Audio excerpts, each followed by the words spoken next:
welcome to the Capitol. We're honored to have House of Representatives Danny Morgan. Danny, thank you for being with us each week. Always an honor and a privilege.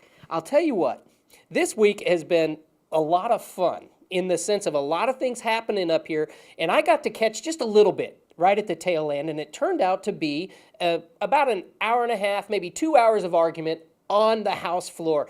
And if I haven't said it once, I'm going to say it 100 times. The Capitol is a destination for anybody to come up to. It's beautiful, but also you get to see the fireworks. Danny, tell us a little bit about the legislation regarding Guantanamo Bay. Well, there was a House resolution that was run on the House floor today that, first of all, carries no weight of law.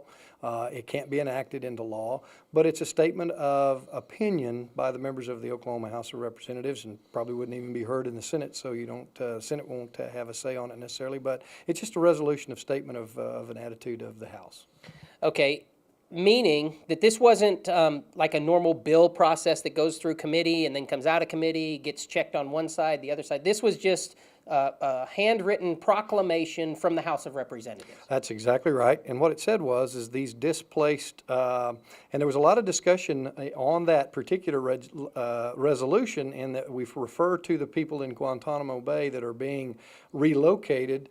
Part of the resolution dealt with calling these folks terrorists, and the other one called them detainees. And we probably spent a good hour trying to decide why the language was different. I mean, you're either a terrorist or you're a detainee, but you really can't be both of those in there. And so there was a lot of time spent on trying to define exactly what it was we were speaking about. And then the other was to say that we don't want those folks located in any facility in Oklahoma, because there is some discussion about maybe bringing them to a prison facility located at Fort Sill. Okay. As an Oklahoman, I say, well, I don't want the terrorists here. Those guys were put in Guantanamo Bay for some reason. Why should they come close to me and my kids? Well, you know, we still have the theory of law, and that was the discussion that you heard a lot about. Was there were some, particularly some of the attorneys that are here in the building, that said these folks, regardless of what they may be charged for, they still need a day in court at some point in time to say, yes, you're guilty, or no, you're not guilty. But just holding them and detaining them, in fact, one of the statements was made on the floor today was said, we're going to hold them until this conflict is resolved. The fight on terrorism, I don't think, will ever be resolved. And so are we saying now that you're going to be ours forever? Are we going to have to feed you? Are we going to have to clothe you? Are we going to have to keep you safe? You know, there's folks in the state of Oklahoma that if you just let them out for a couple of hours, they'd solve that problem Yes. very quickly. Yeah. And, you know, we did the same thing with Bay. We brought him to justice. We tried him. He suffered the consequences. And so, you know, the fact that they're going to relocate those individuals is very troubling to a lot of people. Okay. So one side says, resolution, send it forward to make it clear to the federal government, we don't want them.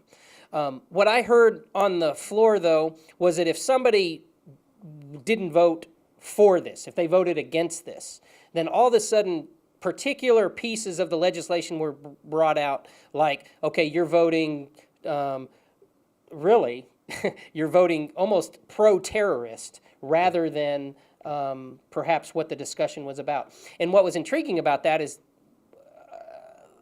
it was just intriguing. It was almost like forcing somebody's hand. Is that how politics works up here? It does work that way in a lot of instances. What I was really troubled by was when one of the representatives said, every one of you that votes against this, I hope you get beat. In fact, I'll help try to beat you so that you don't come back to this building.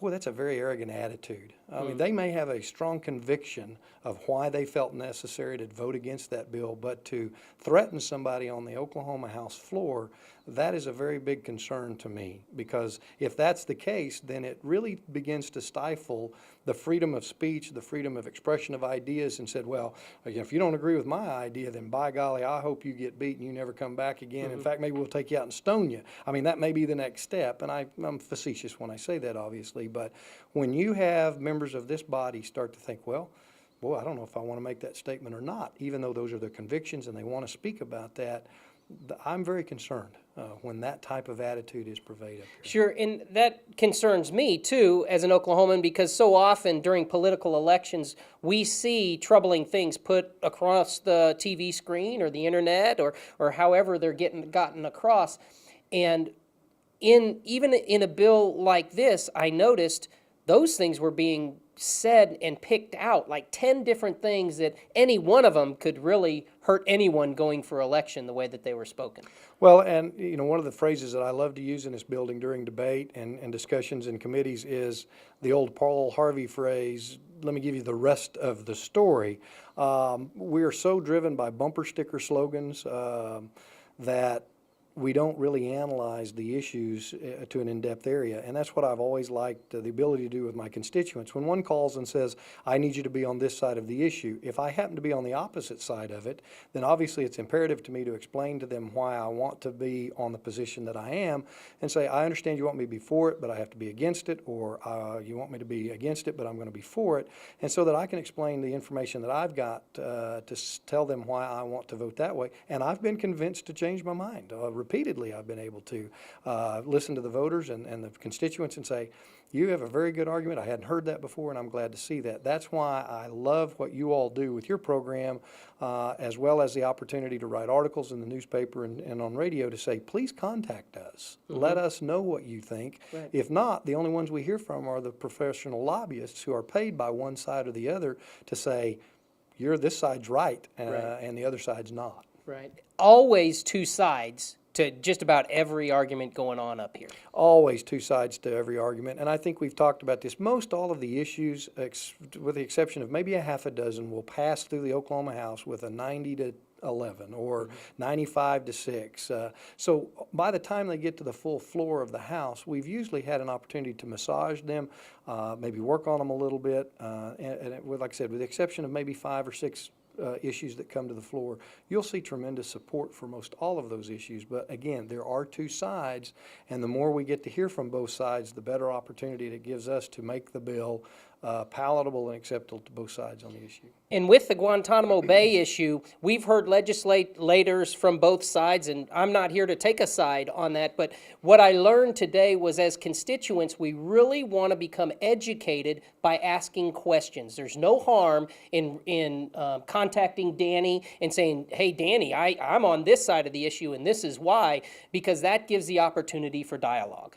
And dialogue is so important for the free exchange of the ideas. Because like I said, we don't have all the answers.